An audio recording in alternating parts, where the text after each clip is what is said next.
Hello, everybody. Thank you very much for showing up a little bit early. The live webinar will start in about 9 minutes.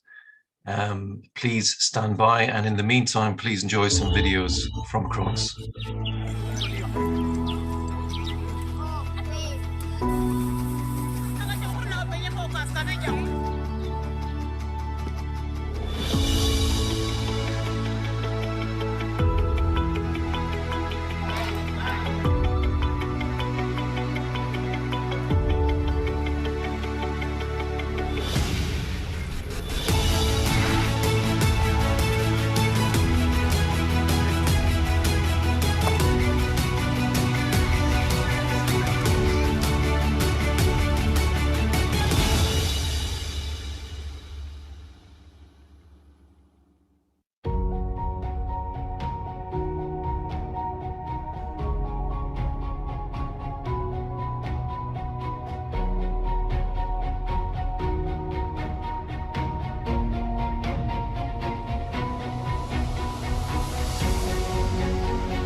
ต่างกันหลายอะไรเนาะบนโต๊ะคนลิ้นก็เข้าได้ย่ำร่มย่ำนาก็เข้าได้ร้านหมากสายแพทย์ร้านอย่าไปเฮียน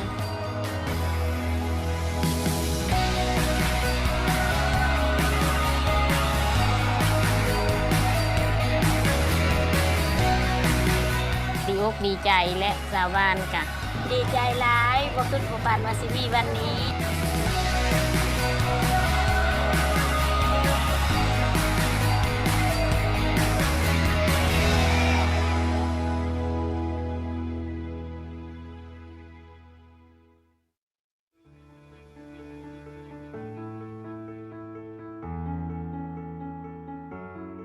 Je m'appelle Ami Diouf, j'habite à Touka. Sainabou Diop, Babacar Ndiaye. Je m'appelle Koumba Sen, j'habite à Nguich. Oupa Serer. C1. Histoire. Histoire, vous Géographie. Je peux avoir une matière de mathématiques. Quelle matière au docteur?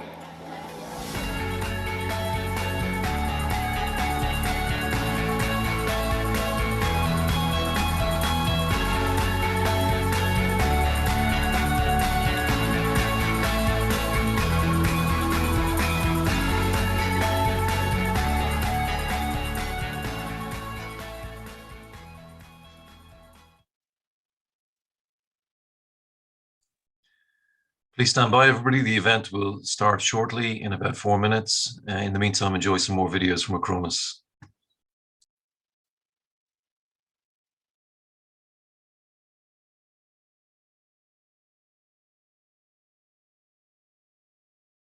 I'm intrigued to see exactly kind of how hard it actually is. Get fit in 40 seconds, I don't believe that's actually possible. Fascinated to have a go, but right now, 40 seconds, it's hard to believe. I know the science is there, but I haven't experienced it for myself, so I kind of want to call bullshit. So this is essentially my timeline here. 2 20-second sprints, followed by recovery and cool down. That was getting hard. I'm very much enjoying Carol's chat at the end of that. The first sprint felt different to every other bike I've been on. Exhausted, but incredibly satisfied. The last 7 seconds was spectacular. You could kind of feel the machine changing with you. If I was just in the gym, I couldn't push myself that much on my own. Very impressed so far. That's hard work, very hard work. Still hard to comprehend that you've only done 40 seconds of work. Energised and positive than after a run. Do you know how originally I called bullshit? I take that back.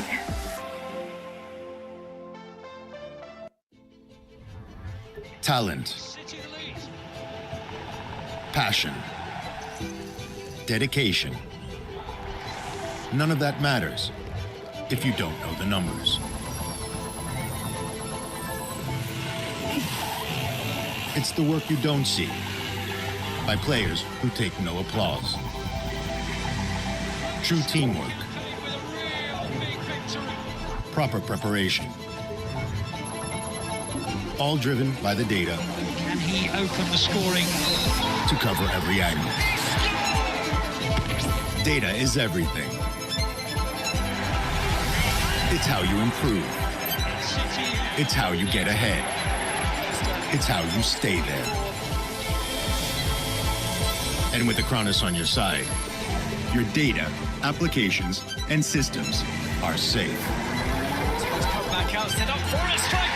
You can protect your edge. Acronis Cyber Protection, the complete solution for data backup and cybersecurity for the world's top sports teams and businesses everywhere. Protect your edge. Formula One, the pinnacle of motorsport. But it's not just what happens on the track or in the pit lane. This race is won between the races. Every car is a supercomputer, doing 230 miles per hour. No other sport depends on data and systems more.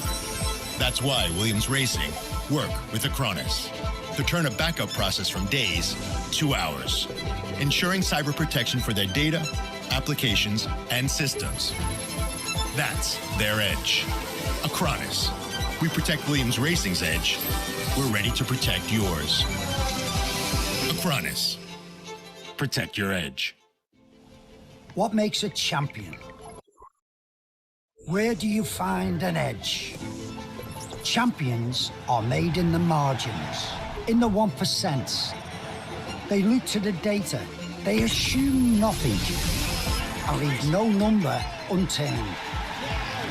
That's why Liverpool FC work with Acronis for a single integrated solution to back up their data applications and systems. Acronis, protecting Liverpool FC's edge. Acronis, protect your edge. Hello, everybody, and welcome to the Acronis Virtual Conference, a new playbook to protect your users from cyber threats in 2021. My name is Ronan McCurtain. I'm the Acronis VP for Europe, and I'm delighted to be your host today.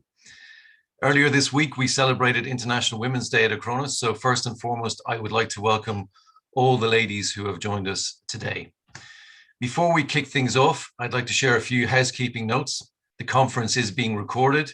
We will email you the link afterwards so you can share it with your colleagues and friends. Your microphone will be muted throughout the actual event, so please submit any questions you have through the Zoom Q&A interface. We've got a great lineup of speakers today for you and a packed agenda, so we'll jump straight in and have a look at that. First up is our own James Slaby, Director of Cyber Protection at Acronis. James will be talking to us about cybersecurity statistics and trends, which is very, very interesting. Followed by Paul Stringfellow, who's a data security analyst from Gigamon and that's our keynote speaker today. Soon afterwards, followed by a panel discussion where we have a number of speakers dealing with the current threats that face SMBs out there today. Shortly after that, we'll have a brief demo from our own Dan Cardno. Will last about 10 minutes, and we'll finish up with some live Q&A from the questions that you've submitted via the interface. As I said earlier, please submit your questions via the interface below. We have a great team waiting to answer your questions. We're joined by Sylvia today from our inside sales team, Darius and Gabrielle, who are both SEs and very knowledgeable technically. Our first speaker today is the one and only James Slavey. James is an all-round good guy, a fountain of all knowledge, and our go-to guy when we need industry information. He's Director of Cyber Protection at Acronis. He's also worked as an industry analyst covering cybersecurity, cloud services, and networking at research firms like Forrester and Yankee Group. He's over 300 published tech research reports, and he's been quoted in such publications as The Economist, The Wall Street Journal, and other tech publications. Today, he'll give us a presentation on stats and trends in cybersecurity. Over to you, James. Thank you for that introduction, Ronan. Folks, I'm going to blast through a fair amount of statistical and trend data that I've compiled here so we can get to our keynote and our panel and our demo and our Q&A. That's the really good stuff here. So I don't expect any of this data will particularly surprise you. You've been living with these kind of trends. So I'll just get through the highlights. If there's a data point that you want me to dig into, submit a question through the Q&A. Hopefully we'll have time to address it on the panel. And if not, we'll follow up with you directly afterwards. Next, please. So, you know that large enterprises get all the headlines, but the fact is that mid-sized companies and small and medium businesses are also getting hit by cyber criminals these days. The cybercrime is really an industrial concern there. You know, I sometimes use the comparison that they're like Salesforce, but evil, very scalable, very effective, and casting a big net these days. But the attacks are getting much more customized as well, which explains how we saw 3 times the attack volume in the early days of the pandemic. 2 out of 3 SMBs are getting hit. Nobody's feeling good about their efficiency at responding to threats. We're all aware of how recent headlines like the SolarWinds breach and the mess that's going on with Exchange at the moment shows that the bad guys are just getting cleverer and more devious every day about finding ways to get behind your defenses. Next, please. Another big issue is how much data has moved from centralized locations to the edge of our networks and into the cloud. And frankly, it can be more vulnerable there than when we had it locked behind the walls of a data center. So of course, with the pandemic, a lot more data moved and processing moved into employees' homes. Depending on your industry, you're likely to be moving data into less protected, less centralized locations like a factory floor or maybe a walk-up facility for healthcare. Nobody's doing a good job of keeping up with patching. You know, vulnerabilities often sit for 3 months before we get around to fixing them. Everybody's downtime cost is going up.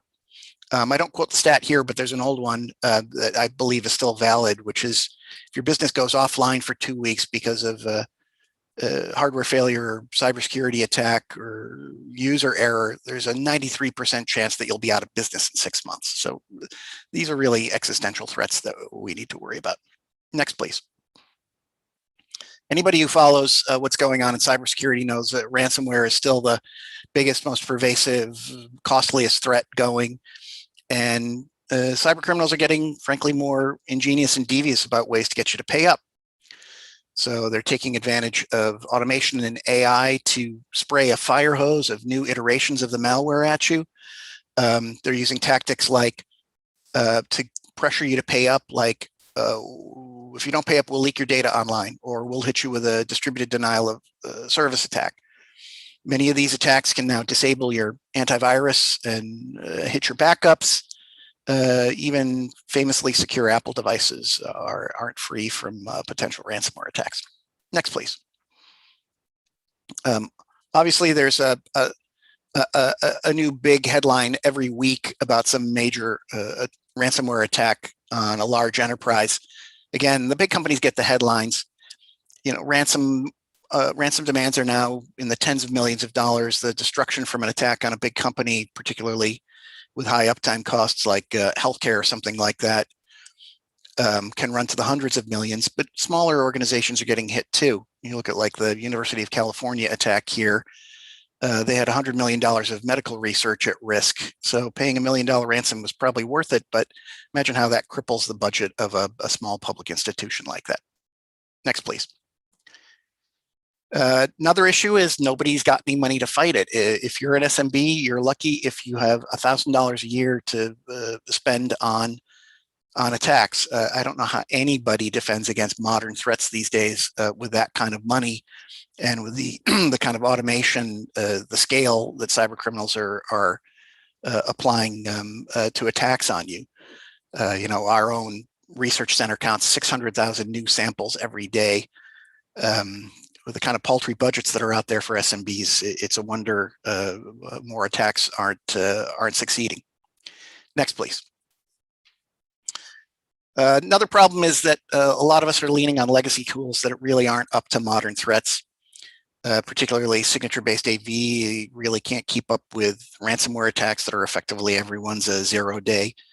You've got living off the land attacks where criminals are using things like PowerShell to inject malware directly into memory. AV is not going to catch that. People tend to have multiple tools. That means a lot of agents, multiple consoles. The agents sometimes conflict with each other. It's leaving gaps, and it's expensive to operate. Legacy backup is being targeted by ransomware, and if it gets infected, your restore can actually restore malware onto a machine. Nobody's got any post-attack forensics. These older tools just aren't cutting it. Last slide, please. So hopefully this data will help you convince your management that these issues are real and urgent and that you need some more money. The issues boil down to understanding that your current cybersecurity stack has some limitations that are only going to bite you over the long term. It's useful to understand why you're being targeted. That's pretty obvious because it's profitable, but more how you're being targeted so you can develop measures to counter it. And then think about how you're going to adapt your strategy and your cybersecurity tactics for these kind of new realities stemming from the wild changes of the past year. So that's new threats. It's the fact that we've got more SaaS applications, more distributed data, the fact that we need to do a better job of educating our colleagues to not click on things they shouldn't, deal with the pressures of supporting remote workers. That's probably not going away anytime soon. The fact that integration, automation, and AI are making the criminals much more effective, and the fact that not enough of us think about what to do in the event that we do get hit. Good news is that our keynote speaker and our panel are going to delve into exactly these issues. So with that, I'll say thanks. I'll see you again at the panel in a few minutes. Back to you, Ronan.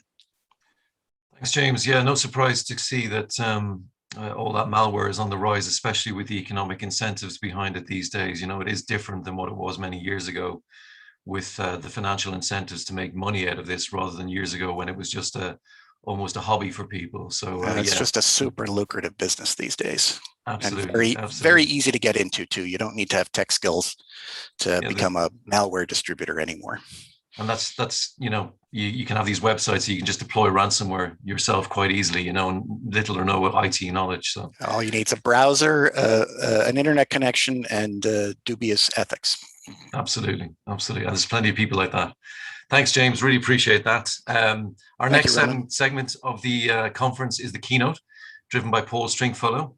Paul is a Liverpool fan, so please be gentle with him at the moment. He's not having a good time. He's also a data security analyst at Gigamon, has over 25 years experience in the IT industry, helping organizations to use technology to deliver business outcomes. Today, that work is mainly focused on helping enterprises develop data strategies and understanding how to manage their data to ensure it's protected, secure, compliant, and most importantly, available. He works with organizations of all sizes, from SMB to enterprises and public sector institutions, still very much a hands-on practitioner, he continues to be involved in a diverse range of data projects. Paul's been recognized across the industry and has spoken at many industry, vendor, and community events, and we're delighted to have him here today. Over to you, Paul. Yeah, thanks, Ronan. And indeed, I am a Liverpool fan, and it was nice to see us win last night. So that was nice. But yeah, thank you, Ronan, for the invite, and to the Acronis team for asking me to share some thoughts with you today for the next 15 minutes or so. You know, it's nice to put on a shirt. This is probably about the first time I've worn a shirt in about a year. So that's also a nice change. And as Ronan mentioned, I'm very much still a hands-on practitioner. While I do some research work alongside some friends of mine over at GigaOM, I'm very much involved day to day working with our customers from my data management consultancy business based in the UK. But really today I'm with you to just take 15 minutes to share with you some of the things that I've learned from companies who have had security breaches, some of the techniques, some of the strategies that I've been able to advise them with to reduce and mitigate those risks from impacting them in the future. So we've quickly moved on to the next slide. So that must be to remind me to get a move on. And, you know, like most people, I'm a fan of a sports analogy. So when I saw that the Acronis event today was about modernizing a playbook, I thought something that deserved a sports analogy was indeed the phrase playbook. So if we look at some of those kind of sporting stars that are on screen at the moment, what is it that all of those sports stars have in common? Well, for me, the one thing that they have in common is all of them achieved the success that they did throughout 2020 and 2021 with a modern playbook. None of them achieved their success with strategies, techniques, and plans to beat opponents who they would have faced in 2010. All of them had a playbook to deal with the challenges they faced in 2020 and 2021. They were optimized for those challenges. They were focused around taking on today's opponents, the people who were trying to stop them from achieving their goal. And they developed the best tools and best approaches to do that job. And that's exactly the kind of approach that we need to take with cybersecurity. Next slide, please. Now, today, all of us have joined this event remotely in some way, you know, and I would like to think that none of you have joined this event by firing up your latest Samsung Windows phone or getting out your compact laptop with Windows 7 on to connect to today's event. So at least that's what I hope none of us have done that. And often with cybersecurity breaches, one of the things, while we don't see that caused by companies running 10-year-old technologies, what we do tend to see is that companies are running maybe 4 or 5 year out of date cybersecurity playbooks. They've got 5 years out of date cybersecurity strategies. You know, they're almost fighting the opponents of today with the tools of yesterday. You know, they're solving the IT security problem of 2015, 2016, and then they're wondering why today's modern threats is bypassing that cybersecurity stack that they have in place. Next slide, please. So why is the cybersecurity stack that maybe served us well 4 or 5 years ago not as appropriate for us today? Well, I think one of the things that we have to appreciate is that our world has changed. I look at my company and I understand over the last 4 or 5 years exactly how our business has changed. And I think if you probably to look inside your own organizations, you will see many of the same things that I think your peer group sees. You know, our businesses have changed. Increasingly, we're very digital. You know, increasingly we rely on technology to deliver every aspect of our business, from manufacturing to marketing, to the way we pay wages, to the way we interact with our customers. Increasingly, we've embraced cloud. Now, whether that's embracing public cloud or looking to embrace a cloud-like approach to our work, that's certainly been a big shift for many organizations. Because what does cloud give us? Cloud gives us a thing that the modern business demands. It gives us flexibility. It allows us to access our data and our applications and our enterprise tools anytime, any place, from pretty much any device. Data is more critical than ever to our business. You know, we've all heard the conversation how data is the new oil, data is the new gold, you know, but data is absolutely core to the modern business. It's the thing that we're using to help us make better decisions, to be better informed businesses, to get edge over our competition. You know, it's our intellectual property, it's our customer information, it's how we deal with our suppliers, it's our price book, it's our marketing strategies. And while we see that data today as a modern asset, a core asset to today's business, we also need to make that data available. So as an asset, obviously, ideally, we'd like to protect it and make sure we always maintain our control. But at the same time, we need to make that data increasingly available. We do need to share it with partners. We need to share it with customers. We need to share it with suppliers. And so we have this core business, a valuable business asset that we're trying to share securely with people, but yet we're doing that in this increasingly regulatory landscape. You know, particularly for us across Europe, we see this increasingly, that data security and data privacy, there's a huge focus around ensuring organizations like yours are ensuring that their data remains secure and remains private. And there's huge impacts if we fail to do so. Next slide, please. And of course, all of those changes were happening anyway. But if we look over the last 12 months, lots of these things have changed and accelerated because of COVID. So while lots of organizations were changing, COVID has made a step change yet again for many of us. You know, our workforces almost overnight became hugely distributed. You know, we moved away from head offices that had 50 people, 150 people, 500 people in them, to actually having 50, 150, 500 separate head offices, each with a single individual in. We've moved to more cloud technologies even more rapidly. You know, technologies that were perhaps on the fringes of our day-to-day activities, things like Zoom and Teams and Google Hangouts, suddenly became, and I know it certainly did in our business, suddenly became absolutely central to the way we operated. It was the way we communicated with our staff. It was the way we talked to our customers. It's the way we did consultancy engagements. And increasingly, all of our users are now using some kind of mobile device and probably at least connecting over a non-enterprise network. While our security and much of our data security was driven by the security that we found within the four walls of our data center or the four walls of our head office, very few of our staff are connecting in that way today. You know, even if they're using their enterprise laptop at home, they're still connecting over their home Wi-Fi or their cellular network. And one of the biggest changes, perhaps the biggest change we've seen, is the biggest change for our users. You know, our users today have been very much moved out of their comfort zone. You know, for many of them who've perhaps been used to working in an office environment and been able to take advice from the person sat next to them or the IT guy who sits across the office from them, today they're finding themselves alone. They're finding themselves unsure. They're finding themselves very, very susceptible to modern cyber threats. You know, James kind of touched on that a little bit earlier. You know, and it's this movement out of a comfort zone that has really opened some huge cyber threats for many of the organizations that today I deal with. Next slide, please. So that's how our lives have changed. That's how the environment we operate in has changed. That's how our businesses have changed over the last few years. But like with any modern playbook, an important part of building a playbook for success is to know what your opponent's doing. So what does our cybersecurity bad actor look like? What does the cybersecurity threat look like? What does their playbook look like? What are the kind of tools that they've got access to? And James earlier on talked about a few of these, and I'm just going to kind of delve into them a little bit. You know, we talked, James mentioned ransomware is a huge attack surface. You know, it's something that we see almost daily in the IT press, that some other organization has been attacked by some kind of ransomware, some kind of malicious code. You know, we've seen in the last week the issues around Microsoft Exchange with the Hafnium exploit, again, looking for bits of malicious code, looking for an exploit in a hugely distributed, hugely used application. So that idea of malicious code and ransomware is a major challenge to most of us today.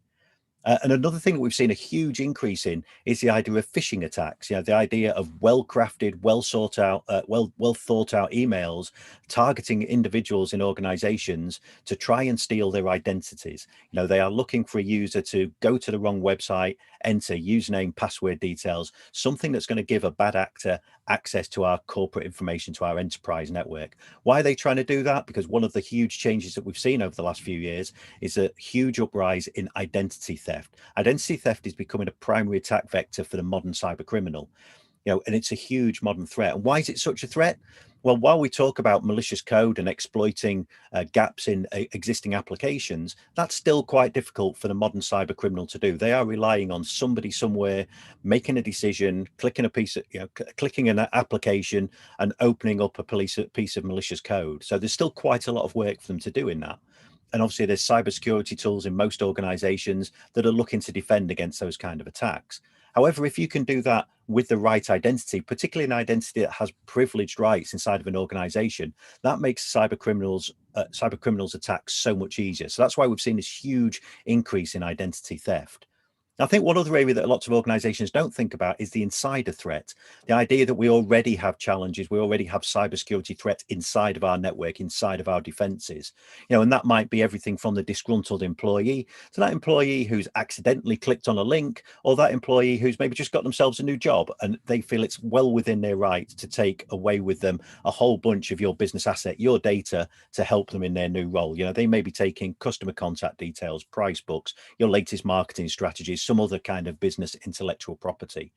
And of course, a big challenge that many of us are facing today is this increasing regulation. We all are working within ever tightening regulatory frameworks, and ones that put the focus around data security and data privacy firmly at the hands of us as businesses and us as IT professionals inside of those organizations. Because if we don't maintain strong data security and strong data privacy, the impact on our business can be massive. Next slide. And what's the goal of the modern cybersecurity criminal? It's absolutely our data. Data, as we've talked about a few times already, is a major asset to the modern digital business. And the goal of our bad actors is either to take that data from us or make that data, as James talked about earlier on, make that data inaccessible to a point where you're prepared to pay quite a lot of money to gain access back to that data. And when we see these kind of breaches achieved, the impact on businesses big and small is significant. It's from the impact of disruption, and that disruption may be a few hours, but it may well be a few months. The huge cost in loss of productivity, the huge cost in potential fines.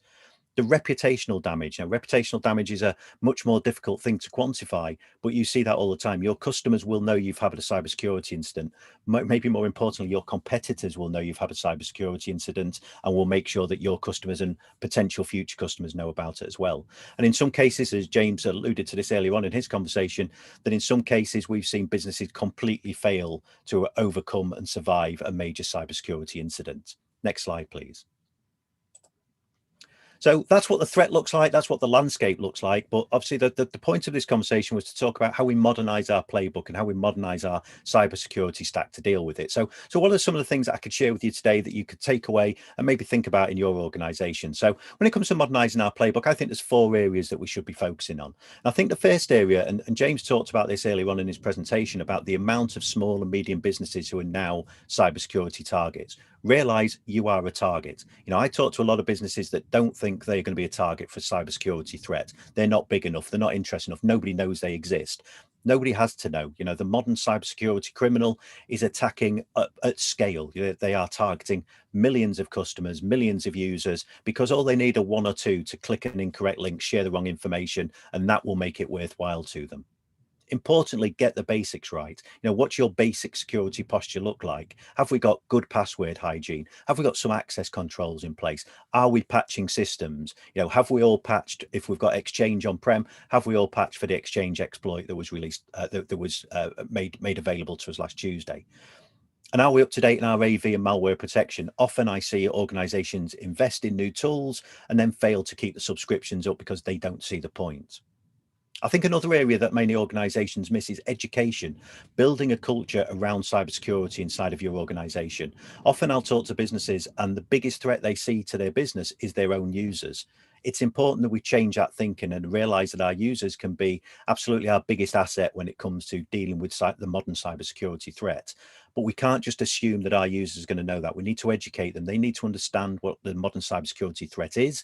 And we also need to embrace a culture where we're happy to talk about cybersecurity, and cybersecurity is high on our priority list. And make data at the core of our thinking.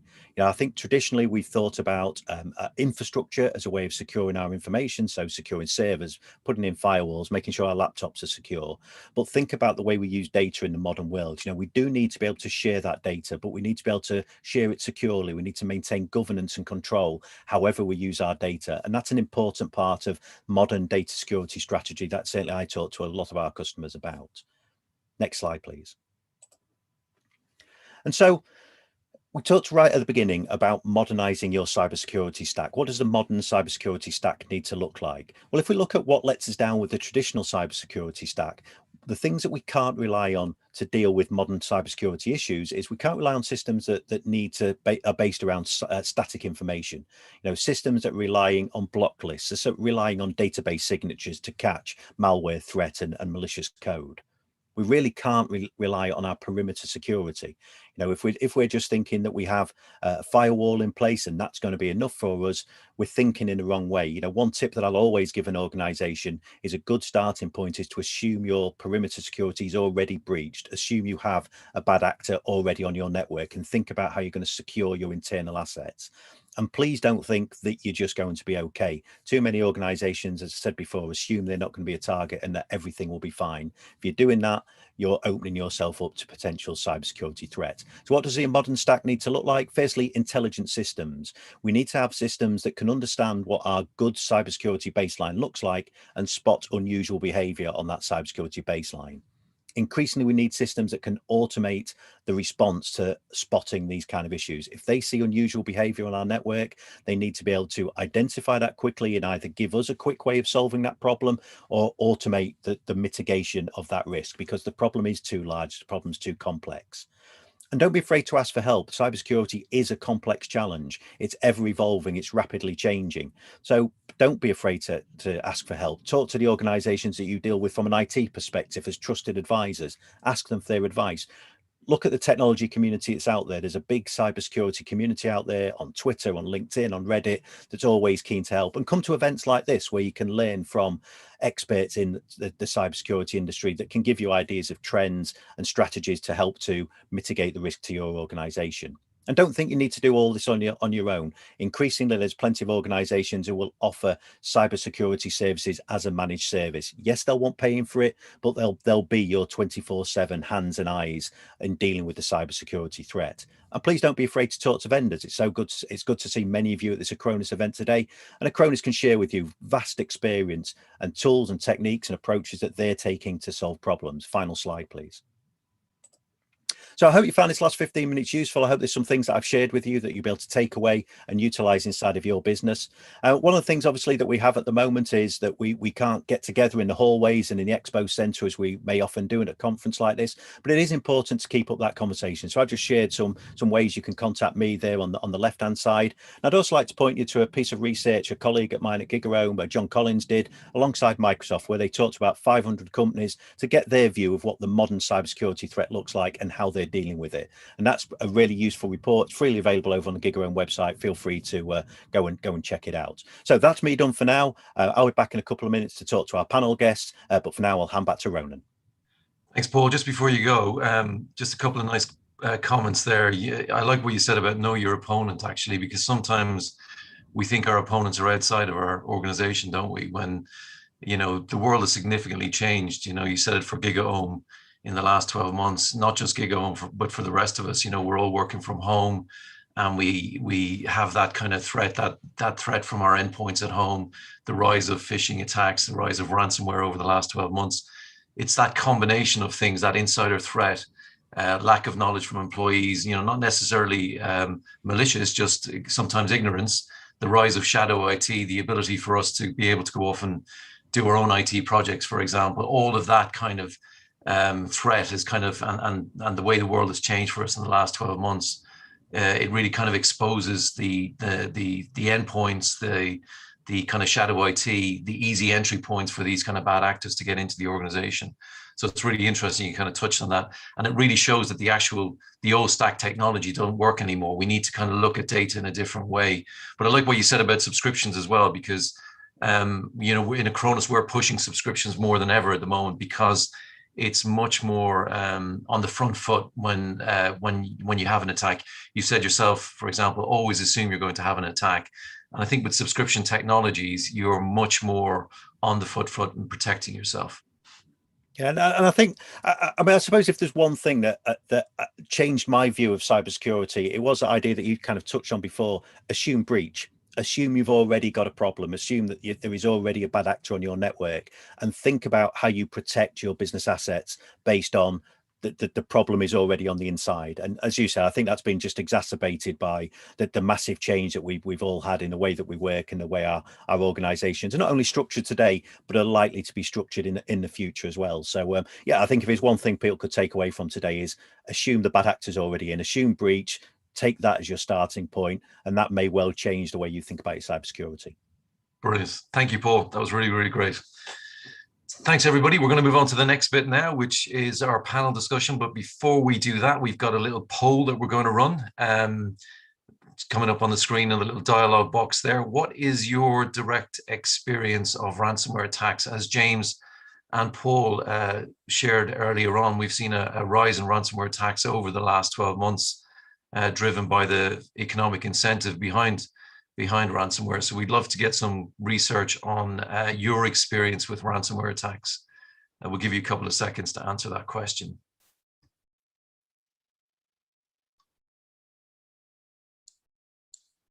Great, thank you.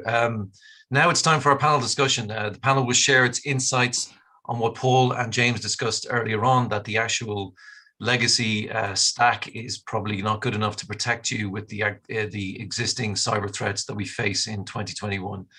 Moderator for this panel discussion is Paul. Over to you, Paul. Yeah, thanks, Ronan. It's nice to be back. It's it feels such a long time since I was away. So before we get started, let me introduce our panel first. Well, first up, we've got James Slaby, who you have all seen earlier on. So James is the Director of Cyber Protection here at Acronis, and James has also held product and solution marketing roles at a range of tech vendors throughout his career, including Sonos, Acme Packet, Bay Networks, and Motorola. So, but James has had enough of an introduction today, so I'm not going to give him any more of that. Next member of our panel is Adam Fowler. Adam is an IT operations manager at a law firm in Australia, so it's late in the day for Adam, so thanks for joining us. Adam is a Microsoft MVP for cloud and data center management, and is now an Office apps and services MVP as well. Adam has worked in IT for over 20 years, including responsibilities in administration, systems infrastructure, projects, and operational service. Adam holds several Microsoft certifications and also runs a local Microsoft IT Pro user group. So thanks for joining us, Adam. And our third panelist is Andreas Zimmermann. Andreas is the founder of AZG Tech in Germany, and he's got more than 30 years of experience in developing innovative solutions for the telecoms and security industry. He's got deep knowledge in the area of next generation networks, and which makes him an expert for the migration of existing infrastructure and customers' demand for new technologies. Prior to founding AZG Tech, Andreas was in the telecommunications industry, and he played a key role in developing and introducing new telecom access systems and new customer interfaces. So Andreas, thanks for joining us. And today, ladies and gentlemen, that's our panel.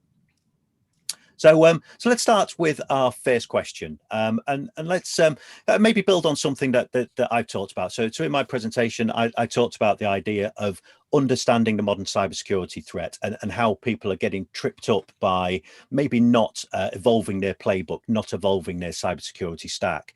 So let's have a look at what are some of the common mistakes that you guys are seeing in terms of things that are leaving businesses vulnerable to cybersecurity attacks. So Adam, why don't we start with you? Oh, thanks for having me. Yeah, very broad question, so I'll try and come up with a few interesting answers. I think businesses these days are getting better at starting to plug the basic holes, like you don't want local administrators on your devices. Pretty basic fundamental requirement. But from what I see and talking to others, there seems to be exceptions to the rule. So that's great that, first deployed Windows 10, there was no local admins. Awesome.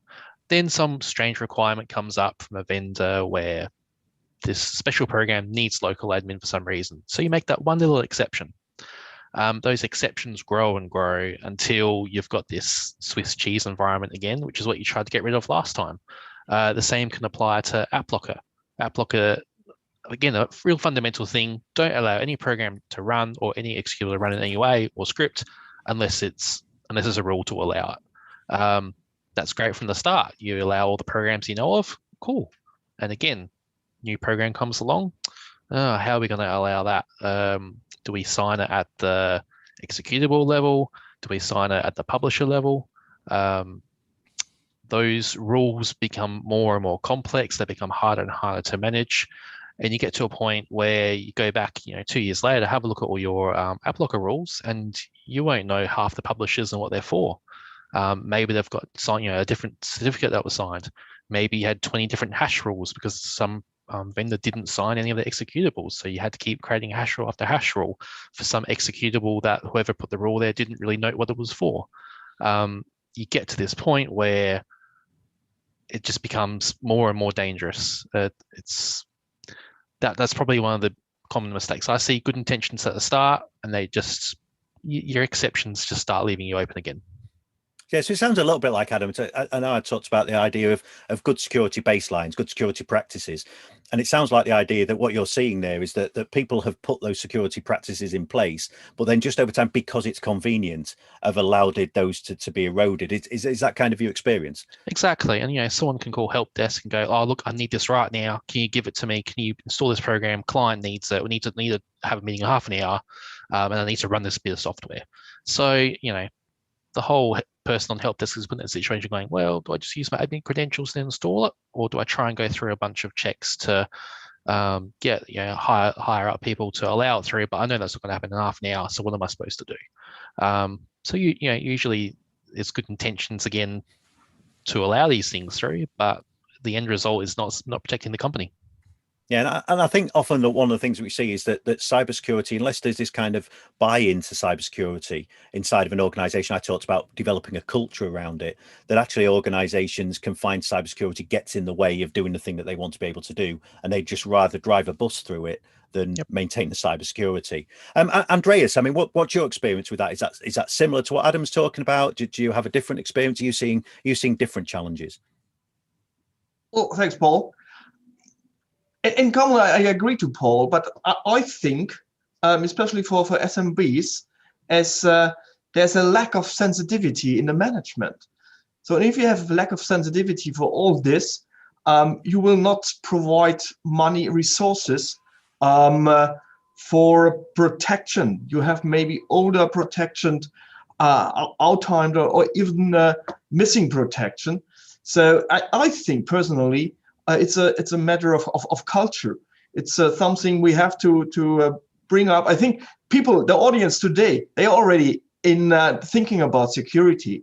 But my opinion is that in many SMBs, we still have the knowledge about the danger and what can happen by cyber criminals are not really present. So in Germany, we say the fish stinks from the head, so that the management is the problem. You understand?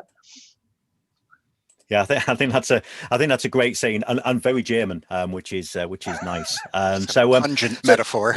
Indeed, yes. So I'm actually, Andreas, maybe just to kind of build on that a little bit. Is there anything? So for the audience, I think both yourself and Adam have talked about very similar things there about this idea of having buy-in, having a culture around cybersecurity and taking cybersecurity seriously. I mean, have you got any tips for our audience about things that maybe you've done in your organization that raises that priority, that makes cybersecurity an important part of the way you operate? Well, our company, we are acting in the security area, so we are sensible to this. I have a lot of young people which are have this culture, and they come to me and say, hey, come on, boss, we need that, we need this. And it was also a process for me to see and or to recognize the danger, because you cannot see it. It's like this stupid virus. You cannot see it, but it's there, and the danger is there. So we have to wear a mask, and we have to set up cyber protection. And what I think personally is that it's don't use cheap solutions. I have a sentence here in Germany. I say always, I can afford to buy cheap tools, because if you buy cheap tools, you buy it twice or 3 times. So set up a proper solution, and then you can go back to what you do today. Forget about it, because you are protected, and you don't have to think all day, oh, what is cyber criminals? What are they doing? If you live with fear all day, it's not a nice living. So, so I think for the other panelists, the thing that, that we need to take from this is Andreas is quickly becoming the most quotable person at the event today. So, so we all need to step our game up. So, next slide, please. I was talking for these Liverpool tickets, Paul. So we'll talk about that later. So next slide, please. James, I'd like to come to you with a slightly different question, because I think in your presentation, you covered really well what some of the common mistakes and challenges that you're seeing. But what are some of the newest threats that you're seeing in the kind of the threat environment that we're all trying to operate in? What's some of the changes you've seen, and have you seen any changes in the last 12 months, particularly, as organizations have been moved out of their comfort zone by COVID? Well, Paul, the ransomware, of course, remains the most pervasive, costliest threat out there. It's the easiest for the bad guys to distribute. I alluded to this earlier, the notion that they have new pressure tactics. It used to be that they'd trigger their encryption attack and put up a ransom note saying, pay up, or you'll never get the key to unlock your data and you'll lose your data for good. They've gotten more diabolical in the days since. We started seeing this at the beginning of the pandemic. If you thought they might ease up on healthcare industry during the pandemic, nope, they doubled down on them. But it's the threat of what we call the double extortion attack is really ratcheting up the pressure on targets by saying, look, first, before we trigger the encryption attack, we're going to exfiltrate a bunch of sensitive data from your organization. And then we can hold the threat of leaking that, where it's potentially embarrassing or there's sensitive intellectual property, maybe leak your marketing or business plans online, potentially very destructive, if not embarrassing, to ratchet up the pressure to get you to pay quickly before you get the wherewithal to try to recover on your own. Distributed denial of service attacks are another threat. If you don't pay up quickly, we're going to start bombarding your web servers with packets that actually overwhelm it and bring it down. So the ransomware is just not getting, attacks are getting greater in volume. They're getting cleverer about the tactics around to get you to pay before you make the decision that you're going to try to recover. And I mean, you've seen that in general with cybersecurity attacks, because it's interesting the way you've kind of phrased that they're getting smarter. That it's getting the threat is getting more complex, it's getting more difficult. It's certainly one of the things that I see when we talk to organisations about phishing attacks and educating users how to look for potential phishing attacks. That actually the quality of them, they're no longer full of spelling mistakes and look unrealistic. They actually have been well thought out, well crafted. Is that something you're seeing in general, that the attack is getting smarter and it's getting more difficult to spot? Absolutely. And it's another example of how artificial intelligence is being applied to improve the quality of attacks. You can use AI to iterate your phishing messages and kind of throw them out there and see what kind of hit rate you're getting. It's similar to the way we use marketing analytics to judge the effectiveness of our online advertising, email campaigns, social media campaigns. You try different things and see what works, and AI makes it a lot easier for the bad guys to try 1,000 different approaches. Yeah, and I think actually that's a good point. And I'll come to you with this, Adam, as well. I think one of the things that we're seeing, and James talked about it in his presentation, actually, was this idea that the modern cyber criminal, this is absolutely a business. This is not kids sat in their bedrooms with nothing better to do. This is people who are doing this to make a very successful and good living in many cases. I mean, is this the kind of thing that you're seeing? Are you seeing the kind of attacks that we know about getting smarter, or are you seeing, or maybe on top of that, are you seeing something evolving, something new that our audience should be thinking about as well? Yeah, well, of course, I'm on the receiving end of these attacks rather than seeing an overview of the world or a certain client base. So what I see try and hit the company I work for, we haven't said COVID enough times, have we? So I'll say at the start of COVID. This time. Okay. I think the shadow IT aspect was one of the things that kicked in shadow IT. In the start of COVID.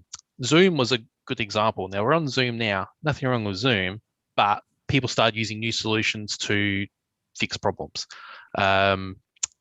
the Zoom bombing thing happened. Everyone was across that. People were creating Zoom meetings with highly confidential discussions with no passwords and an easily either guessable or you can make up a code pretty much in the URL to jump into any meeting. So that was probably one of the concerns that we had, people trying to get around this change in the world and how do we make something work quick? We don't have to go through IT. And I've found this cool solution that's in the news, so I'm going to start using that. So that was probably one of the things I've seen in the last year that's been a bigger concern. I haven't seen any particularly new methods of attacks, but in the last year or so, the most frequent ones are third-party compromised accounts of people someone knows in the company. So someone else's account has been compromised. They're now mass mailing out everyone that's in their contacts and going through every single email address they've emailed and sending something out. Sometimes it's just, oh, have you got a minute to chat? The very single line that's hard for a spam detection system to detect as something fraudulent because it is so generic and open. And it's coming from a trusted source because maybe they've sent an email before. Those are the things I saw get through the most, which hasn't got a malicious payload in itself, but obviously has malicious intent. That was probably the biggest one that I kept seeing. Also, the use of other third-party services like Dropbox. So they would use a compromised account to then create a Dropbox account attached to that email. Now, if they lose access to the account that was compromised, they've still got a Dropbox that's showing the same email address for that person that was compromised. So they can wait a month or two and then start using that Dropbox account to send out emails of a shared file that has the old logo saying, please click here to open your OneDrive document and enter your Microsoft credentials. So those sort of delayed tactics have been a newer attack surface I've seen as well. So just to come back to you on something actually, so I think this is something that I've seen in kind of my day-to-day role in as a director of a data management consultancy, is that one of the issues that we've seen is that lots of organizations, you kind of touched on this, rushed out to take solutions like Zoom, let's pick on Zoom being as we're here, and they wanted to utilize Zoom. And what they didn't really think about at the time was that they almost rode roughshod over all of the good IT practices for rolling out enterprise applications. Are you seeing an uptake in either your own organization or organizations you know about where companies are now starting to have to go back and revisit the things that they rolled out to make sure they did them properly in the first place? Well, I guess if I haven't seen it actually rolled out in an official capacity, any bad ideas. So I guess I'm lucky that way. I'm sure others have had knee-jerk reactions where it's like, okay, everyone just create a Zoom account. Here's the link. Off you go. That will get us through for the next few months. We're a bit lucky in Australia where we were not affected by COVID so much. We're all back at work. No one's wearing masks. It's quite normal here. So I'm sorry if I'm making anyone jealous in other countries. But we still had that whole everyone go home, no access to the office for a while, and now just everyone make it work. So we still had that, but maybe to a lesser extent in this part of the world. So okay, you've made everybody jealous being in Australia. Can we have the next question, please? Because what I want to do then is bring this to somebody who's probably like myself has sat right in the middle of COVID, in Europe. And so Andreas, maybe a question for you. So have you seen? Obviously, COVID has changed the way that many of us operate, the way we operate our businesses day to day. But what have you seen in terms of how the pandemic has changed and created different operational challenges for small businesses, medium businesses? Have you seen big changes? Yeah. Well, the first big changes, the coffee break is very, very single something at the moment. No, well, when you're at home, you need a VPN. This is the first stuff what you need. Many were not prepared to use VPNs. They don't have VPN software. People don't have how to use it. This was very difficult. As we mentioned before, your equipment at home is used normally not only by you, but by other people. People which are not that sensitive about cyber protection. Your kids, your wife, whatever. Your home VLAN is probably not that perfectly protected. So your equipment is more open to the bad guys than it is probably in your company. Backup from data. If you're not in the office for weeks, like we had it here in Germany, how can you be sure that your backup is working? Backup in your company, to your company. You need a really sufficient link from your home office to your company. So from the point of the view of how you work, it's not very different. If you have your laptop, you sit here in your office, you sit at home. But from a security point of view, it is a massive impact. And I hope that the bad guys were not that fast to use this change to come into companies and to come into protected areas, because many were not prepared for this home office stuff. Yeah, and I think that's, I think from my experience, and I'm interested in your thoughts on this, Andreas, is that the idea that for many of us, one of the things that we found is that the enterprise technology, the business technology that we use day to day, is not really designed to suddenly go home with everybody. It's difficult to support. It's difficult to implement. Rolling out new desktops to people in the office is one thing. Doing it when they're all at home is something else. Is that part of the problem that potentially, because we're so focused on an enterprise way of doing things, whether that's a small enterprise or a large one, that we're having to rethink the way that we deliver enterprise technology? Absolutely, because it's not in one place any longer. It's in many places. It is distributed with a lot of internet in between, not local LAN, it's internet technique in between. So many areas and points where you can see attacks, which is not the case in an enterprise. There you have one firewall and then you are more or less safe. So James, from a vendor point of view, what are some of the things that that your customers are coming to you with? What's been some of the operational challenges that they've shared with you?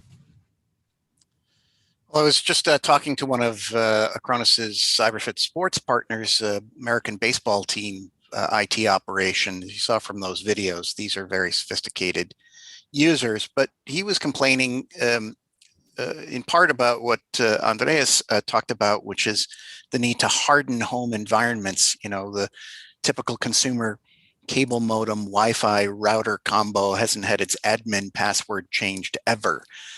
So there's a vulnerability that many IT staffs had to suddenly help their remote employees deal with. And the fact is that these remote workers aren't going away anytime soon. Hopefully in the after time, more of us will be able to go into the office, but plenty of companies are saying, yeah, we don't ever need you to come back. We're good with this remote work. The other thing that he complained to me about, which was a little shocking to me, was the notion that he had to get more rigorous about password discipline. And this is less surprising when you think about like the SolarWinds breach, this big software supply chain attack that just happened late last year. Really sophisticated, destructive attack. And it started because someone was able to compromise the SolarWinds console that was protected with the password SolarWinds123. So clearly we all need to kind of revisit our passwords, insist on password length.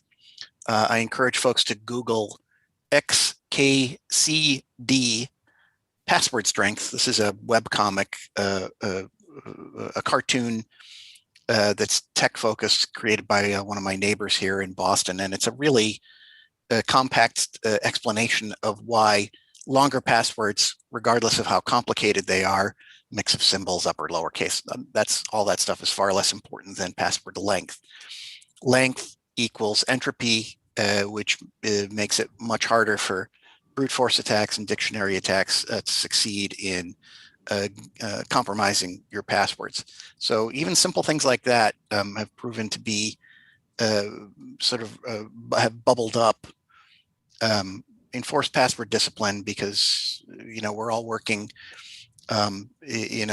longer hours, looser environments, often with our own employee-owned gear as opposed to company-supplied equipment. So you really need to pay attention to that too.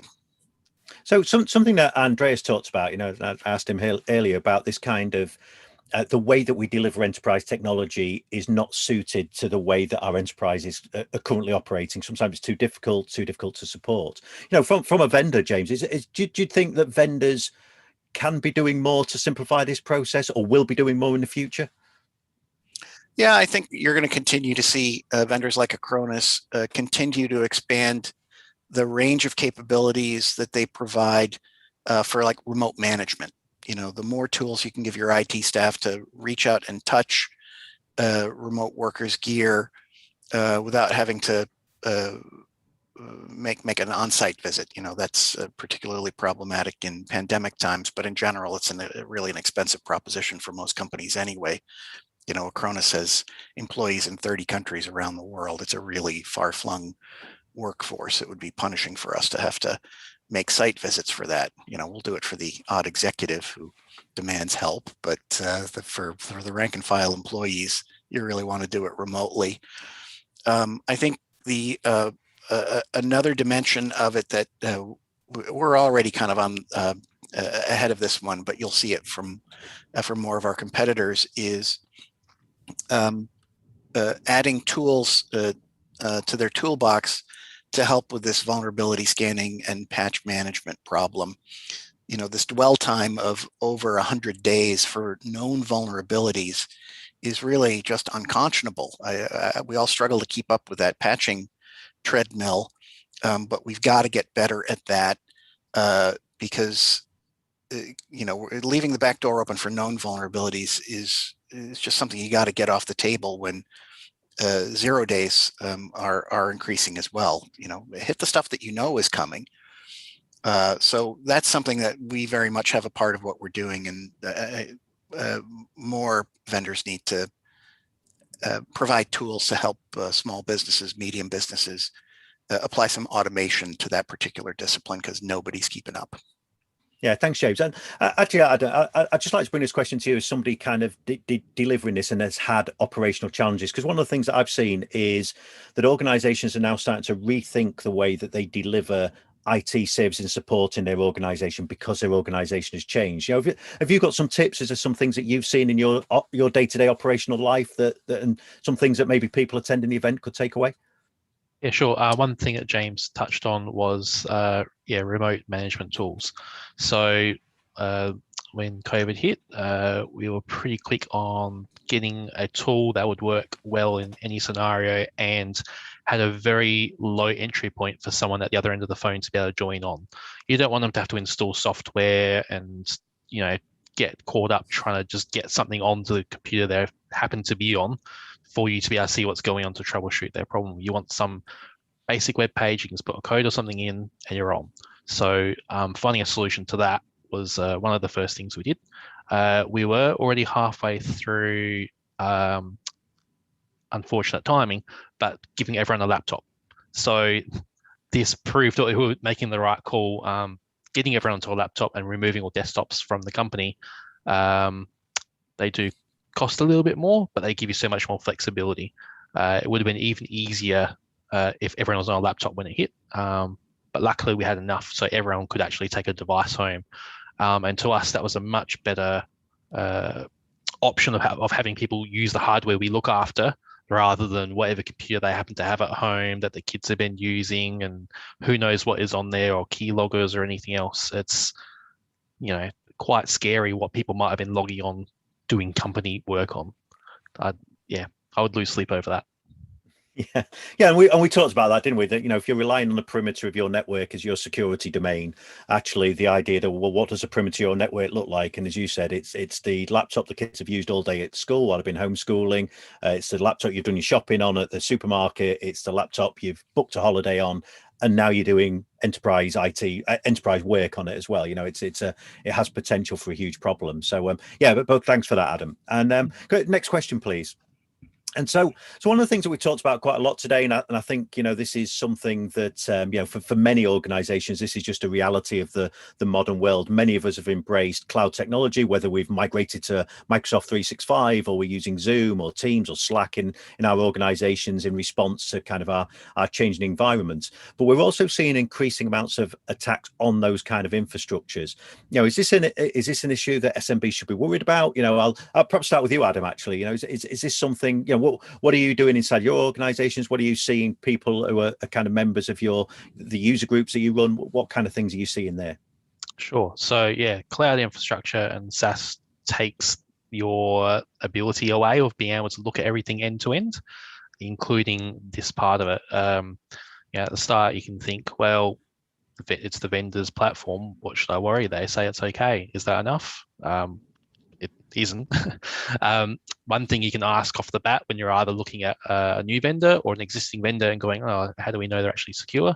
Ask them for a pen test report. Any decent vendor should be able to give you a pen test report from the last year, and it should identify any particular issues that I've identified and then how they've mitigated those issues. And some of them, they might go, oh, look, this is such a out there issue that someone would need to compromise A, B, and C before it even makes a difference. They should be able to explain it and go, this is the current state of things.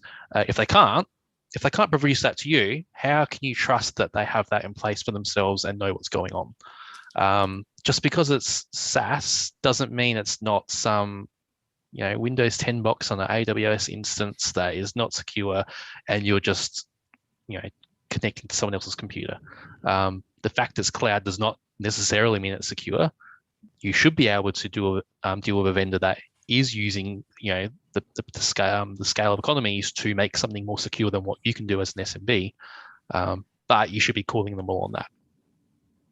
And I think actually that's a great point, actually, that cloud doesn't mean it's secure. I think one of the things that we often talk to people about as well is this idea that just because you're moving into public cloud or whatever that cloud service looks like, that doesn't mean you should forget all of the good things that you've done in your data center for the last 30 years. Don't just throw that in the bin because you're thinking we talk to people a lot about, both Microsoft and AWS have these shared responsibility requirements that talk about exactly where the security challenge lies.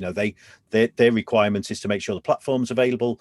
Anything you put on it, that's still your problem to make sure you solve. So I think that's a really good point. I mean, James, as well, is this is this actually an issue that while companies consider, as Adam talked about there, taking kind of cloud-based solutions, whether they're big well-known solutions like Microsoft 365 or G Suite, or whether they're more kind of specific and bespoke, kind of more boutique solutions, I suppose. Is this something that SMB should worry about before they make this leap into cloud? Is this something they should be considering? Do you have a tip or two that maybe, as Adam did, is the things they should be thinking about? Yeah, absolutely.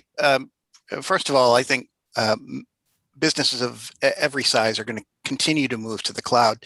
Pandemic just kind of accelerated that move over the past year, but the subscription model, the outsourcing, the hardware infrastructure, these all have real obvious financial benefits to companies. So they're going to keep taking advantage of it. But as we saw from the recent OVH cloud fire that took down those 4 big data centers in Strasbourg, that took down millions of their customers' websites, brought down a bunch of email systems. A lot of companies lost data there. So these cloud providers are not protecting your data by default, and you need to understand that going in. It is an option for many of them. OVH was saying to its larger customers, like the French government, trigger your disaster recovery plans, because we're going to be 3 of these 4 data centers are going to be down for days or potentially a week, and one of them's been destroyed entirely. So, flip the switch on your disaster recovery plan. But for the vast majority of folks using that cloud infrastructure, and it's going to be true whether you're using Amazon or Google or Microsoft Azure, unless you explicitly are paying extra for it, they're providing very limited protection for your data. So there's lots of great reasons to move to SaaS applications running in the cloud, but make sure you revisit the backup plan. And I would also encourage people to look at kind of modern disaster recovery because now there are services like disaster recovery as a service. It's a lot more affordable for small and medium-sized companies, a lot less complex. DR used to be the domain of large enterprises. They were the only ones who could afford it and had the people smart enough to run it. Disaster recovery as a service is so much simpler and more affordable now that it's a realistic option, I think, for a lot of smaller companies. So before you pull the trigger on that SaaS deal, make sure you're protecting that data as well. Yeah, and I think that's a great point, actually, that, for me, the idea that just because we're moving into public cloud, as I said before, don't throw away 30 years of good experience that you've already got in the data center. But I think is also an extension to that, and I think that, is this what you're seeing, James, is that the idea that people should consider a cloud environment in exactly the way they would consider an on-prem environment. Think about data protection, think about resilience and availability. Would that be a tip for people to take away? Yeah, absolutely. I mean, again, the budgetary aspects of it are awfully compelling. The notion that you don't have to worry about depreciating capital equipment anymore. You turn it from a capital expense into an operating expense. That's a very attractive model. We see more and more businesses starting up and never having any applications running on their own premises, that they're doing everything in the cloud. And I think that's the way the world's going. Yeah, I think that's a great answer, James. And so I'm a little bit away with the time. So there's two questions I definitely want to get in. So actually, if we could skip on to question 6, please. Let's. I want to kind of bring this one. I'll bring this to Andreas and Adam. I'll start with you, Andreas. Actually. Now, I talked in my presentation, and we've kind of touched on this in the panel about this importance of security culture, and I think this is hugely important. You kind of touched on it earlier on about, making sure that organizations take cybersecurity seriously. Is a couple of tips you could give an organization in a way that they could promote that kind of culture in their business? Well, first of all, sessions like this to make people aware of what is possible. I think it's also a good idea, not for every company, but go to the public if we have problems. Don't hide it from others, because that doesn't help. If you have problems, go to public and tell everybody, hey, there is a problem here. We need solution, and all the others around me look at that and be aware that this could happen. As you mentioned, it is a matter of culture. So this is not something we can change within days or weeks. You have to go on and push people and make them sensitive for this problem. And it is a problem. So one reason why I'm sitting here is because I want to make people be aware, to think about the problems, because it's something which affects all of us. If there's a lot of criminals around and can live from this business, they will get better and better. So it's like a virus. We have to wake a sign ourselves. Yeah, and I think actually make a great point there that, this is about, security is everybody's challenge. It's not just about securing your business, because actually in lots of cases that there may well be people on, attending today's event who represent a company that maybe I'm a customer of. So not only is it their data, it's actually my information as well that they've got hold there. So, so it's important that we can kind of promote this kind of cybersecurity culture, not just inside of organizations, but I think it's important that everybody recognizes the challenge, whether there's somebody who works in IT or whether they don't. And Adam, maybe if I throw the same question over to you, as again, somebody who is doing this inside of an organization, is there anything that you've done inside of your firm to promote a cybersecurity culture, or again, something that you've seen in kind of the broader Microsoft environment that you work in? Yeah, definitely. So I think the first mindset to get past for users is that it's IT's problem. IT's looking after us. If anything is accessible to me, then it should be safe because IT is protecting me. That's the first hurdle to get past of that mindset. You might have only some users that have that mindset, but you need to get past it. But I'll talk about a few ways you can do that. One simple one is just start by communicating that if you get anything suspicious, even if you have this little inkling of question going, is this right? ask in some way, which could be forwarding an email to your help desk system, or calling someone, anyone, talking to the person that's sitting next to you, anything like that. Getting to that mindset of it's okay to ask if something is right or not. Don't just, go, oh, it's probably okay, I'll click it and see what happens. Once people get into that habit of, well, I'm going to ask if I'm not sure, they first, as I guess, are approaching things of going, okay, maybe IT can't protect me to 100% because that doesn't exist in the real world, but they can tell me if this is safe or not.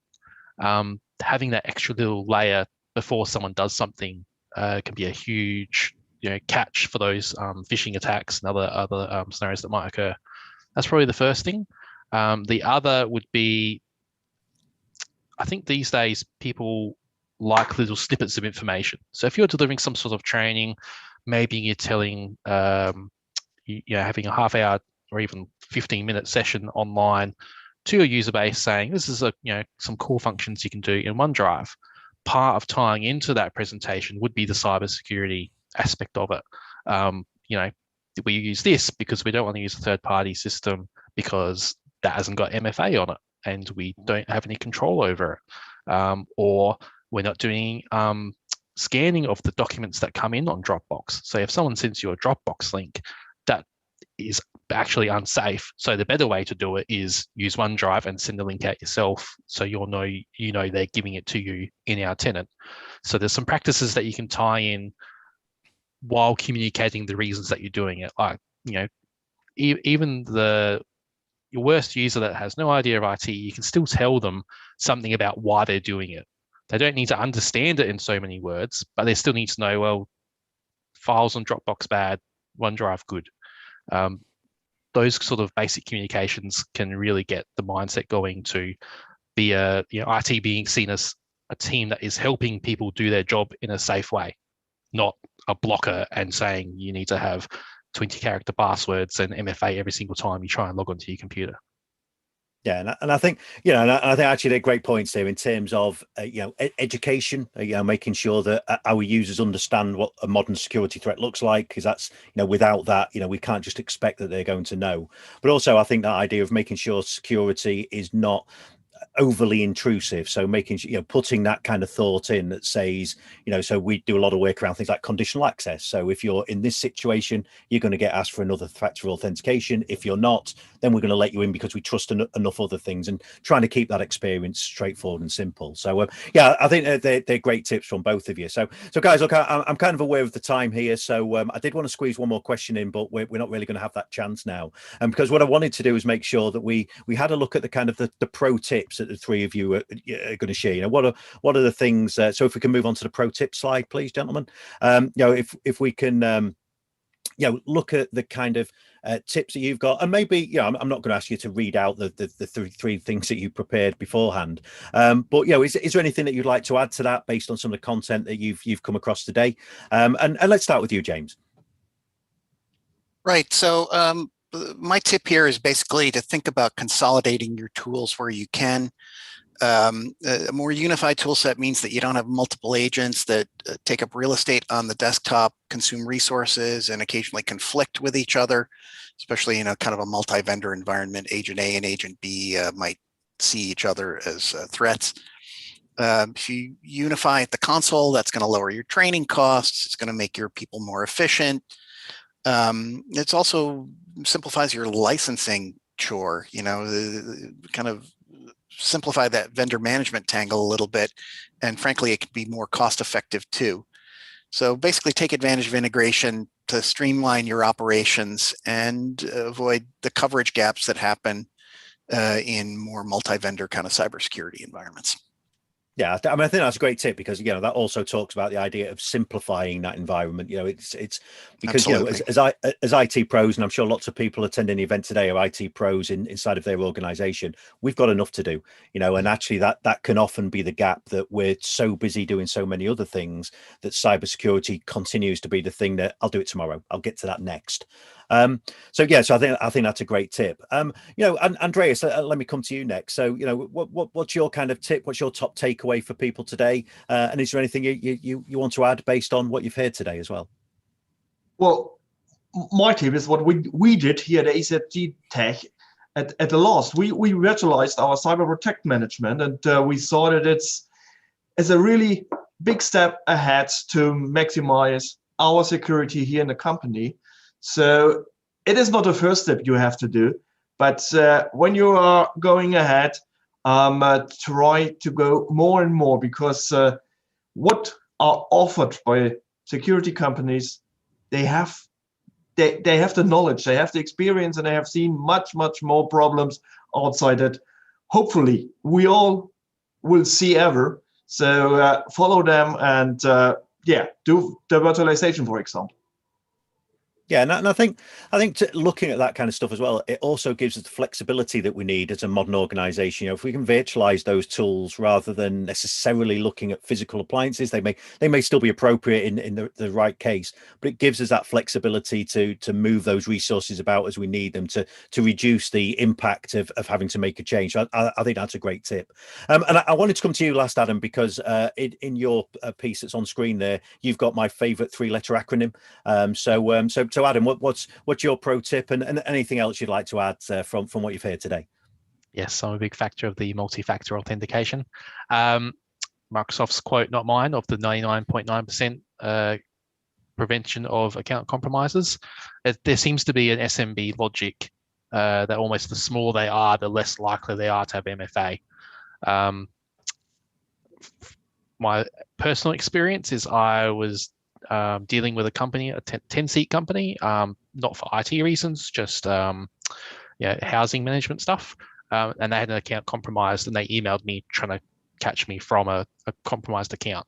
And I'm sure they didn't have MFA in place because there are 10 seats and figured, we're never going to get a call. We're so tiny, and they wouldn't have had a dedicated IT person. They would outsource their IT, ad hoc, based on something's broken or they need this new thing. So I think they're the ones getting caught out the most by this now. A couple of years ago, a different story, but those small companies are still the ones that are not putting this in place. And as you did mention before, Paul, you don't have to put MFA in place. That means every time they do anything, they'll get challenged with a SMS code or authenticator app popping up saying, yes, you can do your conditional access rules to say only in this scenario, or, for me in Australia, I might say, if you're connecting to me outside of Australia, you're always going to get an MFA challenge. Or if you're on a device that isn't joined to Azure AD Hybrid, then we'll challenge you. But if you do have a device that we've already deployed and joined, then we know you've got one factor already. If you're now going to log on with a username and password, we're pretty sure you're you. On top of that, you still need your intelligence of what accounts are doing. Are there things accounts are doing that they wouldn't normally do? Why do they access this server or this resource when it never has before? Those alerts and the AI that can go behind it help give you that extra oversight in case there are MFA gaps, or you have one product you didn't realize that doesn't have MFA on it because it's a box in your edge, and and someone's worked out that it's there, and you've been phished and they've got onto it. So yeah. Well, I'm certainly a big fan of hashtag MFA all of the things. So let's get that trending. So look, panelists, I think that's been fantastic. I've learned a lot from you. Really appreciate you sharing your experience and your insights for the audience today. I'm sure they've taken as much from it as I have. But for now, that's our panel over with. The guys will be back a little bit later on to do some live Q&A. But before we do that, it's back to Ronan. Great, Paul. Thank you very, very much. Really, really interesting. I think one good thing that the pandemic has taught us over the last year is, or make us appreciate the importance of cybersecurity and the value of data, for sure, with the increasing cyber threats that are out there today. One thing I like to, Andreas and Adam both said it, but Andreas said about management responsibility, and Adam's point about training. I don't think we do enough training, and ultimately that is management responsibility to do a lot more in-house training. And also good job from Adam in selling Australia to us. I think we're all looking forward to a bit more sun in the summer, particularly with the weather we're having in the UK at the moment.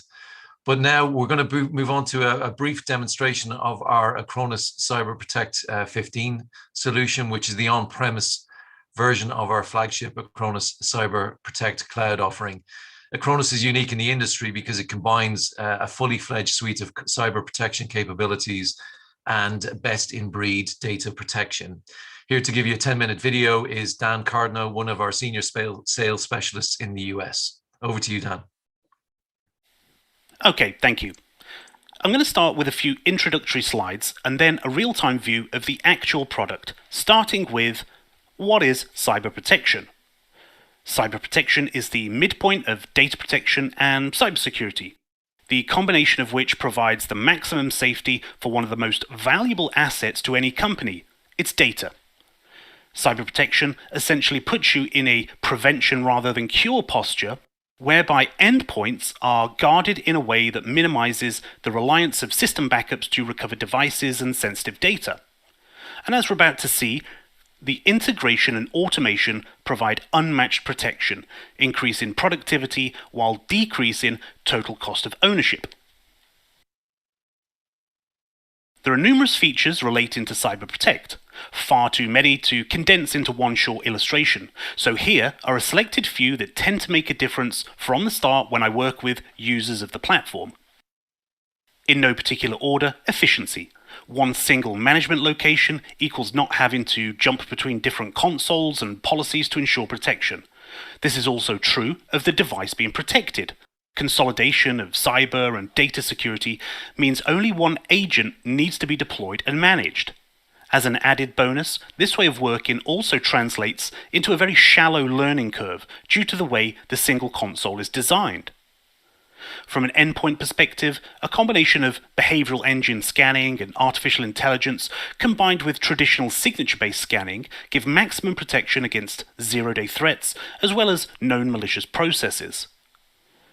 One of the main ways malicious software finds its way onto a device is through unpatched software. Acronis works to find and patch those vulnerabilities. In terms of ongoing security, we'll look at how we can utilize features such as the threat feed and continuous data protection, which make us aware of potential threats and devices at risk, as well as on the fly. And finally, of course, backups. While there's a lot we can do to protect endpoints and illustrate risks, there's always the potential for hardware failure or loss of devices, data we can quickly recover based on the fast and efficient incremental backups we take. And also as a final kicker, we can potentially remote wipe any lost or stolen hardware. Before we move on to the visual part of the demo, I wanted to introduce some numbers. The top 5 stats of 2020 show 31% of companies reported at least one cyber attack, and more than 1,000 companies had their data leaked. Because of the nature of business worldwide and the prevalence of working from home, attacks on remote workers are on the rise. In addition to the increase in frequency, there's also an increase in complexity, which has to be continually combated. To paraphrase an old quote, eternal vigilance is the price of data security. Finally, here are some third-party tests provided by VirusTotal on detection times for samples of major ransomware families. These trends are indicative across all of the independent tests that were conducted, and you can explore the results yourself by heading to our website or speaking with your account manager. Moving on to the platform itself, I'll start with an introduction to security features, starting at the dashboard. Here we can see, as soon as you log in, stats relating to security.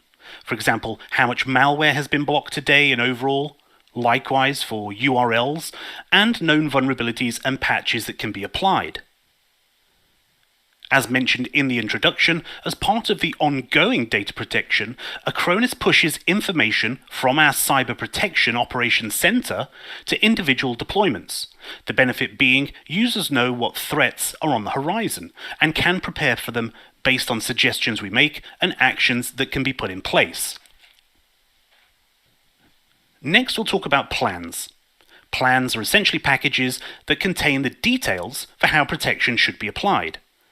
A protection plan is so named because it contains all of the configurable options that relate to backup and cyber protection. I'll zoom in a little at this point to make it more visible and start with the backup info and work through the key features in turn. Here you can choose what type of backup should be performed and the corresponding frequency and retention rules. Because of the efficient way we back up using incrementals, you can take them more frequently and store them for longer, giving you better options for recovery in the event of a disaster. The feature I'd like to emphasize here is the continuous data protection. This allows you to nominate applications or files and folders which can be backed up on the fly, which means any change through AutoCAD in this example would be instantly and automatically backed up outside of the set scheduled backup runtime, ensuring minimal impact to business operations. Next, we have antivirus and anti-malware protection. As I mentioned, the primary functionality works by using a behavioral engine and artificial intelligence to spot any anomalies in the way applications run. The benefit being, we can help to protect against zero-day threats. For anyone not familiar with the term, a zero-day threat refers to a threat that is currently not widely known and consequently doesn't have a solution. For example, if I were to write some malicious code and email it to you, we'd be able to detect it based on the way it runs and the actions it performs. To build on that situation, where we do detect software that has the hallmarks of ransomware, such as files and folders being renamed and encrypted, we can take actions ranging from notifying admin users, stopping the process, and even reverting any changes made using system cache. Self-protection is used to ensure malicious processes can't tamper with the underlying security processes and circumvent the protection in place, which ensures maximum long-term protection. URL filtering allows categories of sites to be blocked, ensuring sites that could potentially be a conduit for malware such as hacking or illegal downloads can't be accessed in the first place. Remember, prevention is better than cure. As mentioned in my introduction, one of the main ways malware finds its way onto a device is through unpatched software. This option gives us the ability to scan devices and assess where known vulnerabilities exist and the subsequent steps of applying the appropriate patches. Patch management gives us the ability to automatically patch vulnerable devices or find the vulnerability and let you patch it manually. You can choose the level of updates you wish to apply, and even make individual selections per application that you use on a case-by-case basis. There's also the option to take a pre-update backup as a precautionary step in the case of any issues or conflicts. Once the options are set, you'll be able to add the protection to any number of applicable devices. Just to add a little more context to the patch management, what we're looking at here are the patches that can be applied to my devices. You'll see the patch name and the affected product, as well as the number of machines that it applies to. The settings show information relating to how long we should keep the patch available to us, and crucially, if it should be automatically approved. For any patches that aren't automatically approved, you have the ability to select them from the list and go through the steps manually according to any change control process in place. The final point I'd like to make here relates to the devices and the options specific to them. In addition to being able to remotely connect to them using RDP, or even remotely wiping a device's data, we can, of course, recover data. And during that process, we can enable a safe recovery, which scans the data being recovered for any potential malware, ensuring that we're not reintroducing problems after any disasters we've already dealt with. Hopefully that's been insightful in some way. So with that, I'll hand back to the moderators. Thank you, Dan. I hope that brief demo has given you a flavor of the power of the combination of cybersecurity and world-class data protection. It allows our partners to efficiently deliver a range of solutions that are with sophisticated integrations that is easy to use, scalable, efficient, and with an intuitive interface. With the rise of cyber threats, there's more opportunity than ever for our resellers out there. AI, artificial intelligence, is being used against us to scrape data off the internet that's publicly available, to create spear phishing attacks, for example, and we now need to use artificial intelligence to protect us, and Acronis can help you with that.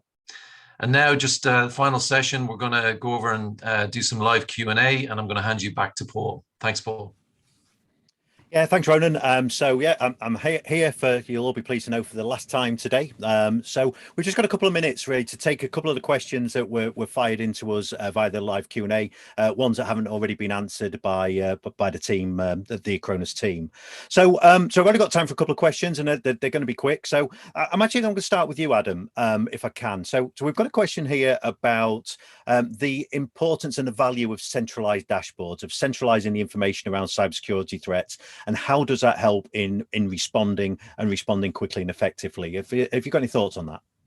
Sure. So if you don't already have something like that in place, you're probably spending some of your time looking for problems, which is not a bad thing. You want to know what's going on. You get a suspicion something's not quite right. You may be doing audits. All that is taking up your time. You don't want to be spending that time checking things. You need a system that's actually going to tell you something's wrong, or maybe something is worth investigating. You should be getting fed that information, not looking for those problems yourself. Otherwise, you're spending a whole lot of time needle in a haystack. There are systems out there that have AI built in, a bunch of intelligence built in, historical information built in, and constantly updated with new vulnerabilities, new detections, new scenarios that are being seen in the wild. And they are looking for those on your network. You want those systems to be able to tell you there's a problem, not the other way around. Yeah, I wholeheartedly agree. I think the idea that, you know, the amount of cybersecurity threat we see and the amount of challenges and alerts that we're getting are so vast that the idea that the IT pro can sit there and work their way through them, you know, as you said, you know, there's lots of signs of compromise. You know, we've seen Microsoft release quite a lot of information in the last week about signs of compromise from the Hafnium attack. But, you know, that idea that you can do that as an individual alongside doing all of your other things. So yeah, I mean, I'm with you. I think that the value of those increase the value of good, clear alerting, good, clear dashboards that can quickly identify and allow you to deal with a problem, I think is hugely valuable. And the other question, one of the other questions that we got in, which was kind of a bit of an extension of this, and something I wanted to bring to you, James, was the idea about how important, you know, and what are the best techniques for automating some of this response. I talked about the importance of systems that could automate and automatically deal with and mitigate against cybersecurity risks. You know, have you got any tips about what are some of the best automation techniques that are available to people, some of the best ways of dealing with those problems? Sure. I think anti-malware provides the best example, and this is something that Ronan alluded to a few minutes ago, is the notion that you move to a behavioral first model of fighting malware. So between the fact that we're seeing 600,000 new malware samples a day, effectively every new malware incursion is a 0-day, that's going to elude signature-based AV. You look at new techniques like compromising remote access and doing direct memory injection of malware, the so-called living off the land attack. LOL is not funny in this case. That's going to also evade signature-based AV.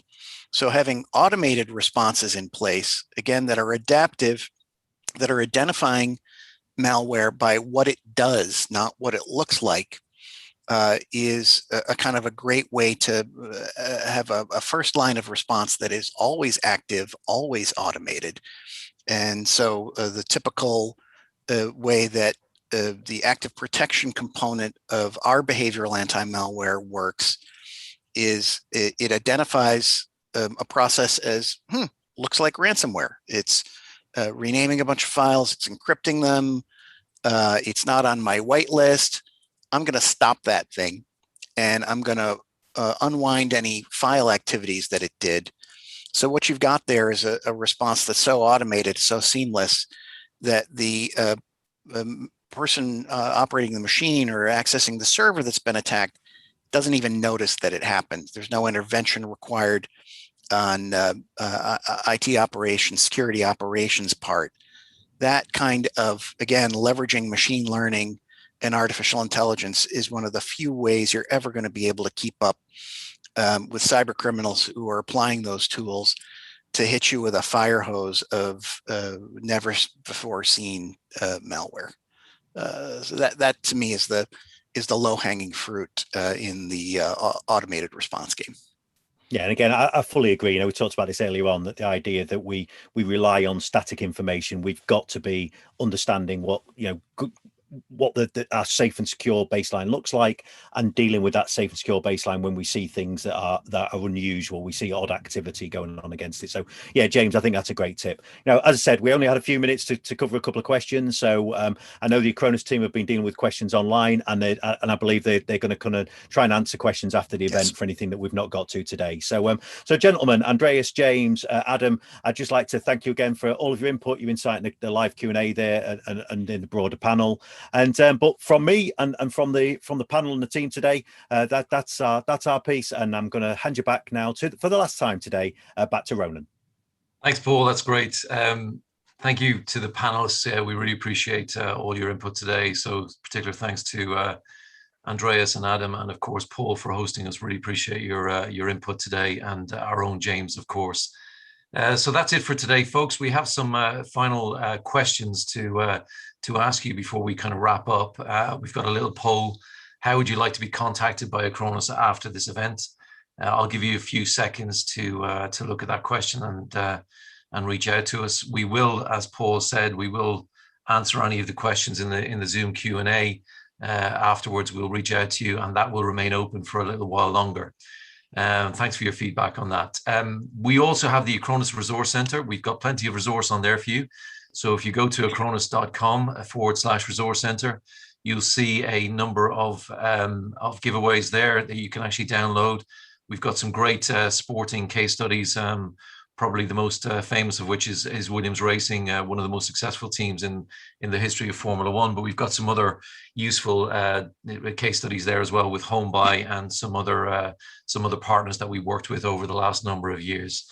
And among the other resources, we have case studies, reports, and white papers from some of the actual analysts there. We also have an Acronis cyber readiness report, which I think you'll find is very, very useful. It compiles and analyzes the results of surveys of thousands of peers in business and IT leadership at SMB level, and reveals their technology concerns and plans to emerge as we emerge from the pandemic. So some really, really good guidance there from Acronis. Finally, something that's very, very, very close to our hearts at Acronis is the Acronis Cyber Foundation. We believe that knowledge, we need to increase knowledge around the world, and knowledge should be available to everybody, including those that are less well off than ourselves. Acronis have done a lot of work over the last number of years, building schools in far-flung countries, and more recently we've built computer rooms in those schools with our partners, and also done some IT skills learning with immigrants in various countries around the world. So please scan that QR code, reach out to us and see how you can help, whether it's helping us build a school, helping us build a computer room, or just providing us a little bit of money and donations to train immigrants on IT skills and IT classes. We really appreciate your support. Thank you very, very much. That's about it from us. I hope you've enjoyed the actual summit today. Some great discussions there. We hope it helped you prepare for the threats that are out there, the ever-increasing threats that are out there. Some great feedback from our panelists. And we'll run some more summits in the future, I'm sure. So we'll keep the Q&A open for another 5 minutes. Please submit your questions, and our team will get back to you shortly. And if they don't have time to answer, we will reach out separately as well. Thank you very, very much, and we'll leave you with a little video from our foundation. That's great. Thank you, everybody.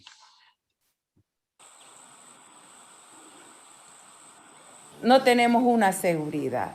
La escuela vieja está deteriorada, las tablas están podridas, las paredes totalmente destruidas. Acronis Cyber Foundation ले चाहिँ नि हाम्रो भवन बनाएर हामीलाई हस्तान्तरण गरेर त्यसको Realmente esta nueva escuela es una bendición para los niños y para la comunidad. Y es un futuro para... Me gusta mi nueva escuela porque tiene mucho espacio, la van a pintar, es grande.